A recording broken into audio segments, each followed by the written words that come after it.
T-Rex in the original, that was probably the most memorable bit for a lot of people, I think. Absolutely. It was one of the early 3D games, and having that guy hove out the darkness at you, out of the draw distance, was pretty frightening. And it was a lot of fun animating, because it was pretty much an instant death situation if you were underneath his mouth. You just bit down and shook you about like a little terrier or something, shaking out his little toy.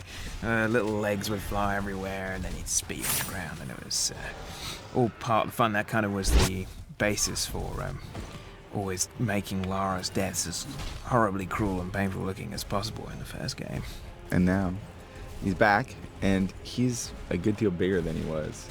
And that sort of goes back to what we talked about a little bit earlier, which was that people's memory of things is different than what it was.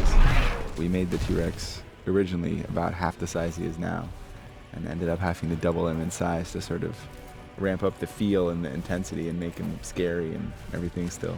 So now he's ginormous. He's a humongous T-Rex, way bigger than a real T-Rex would have actually been. Right, but that's all right.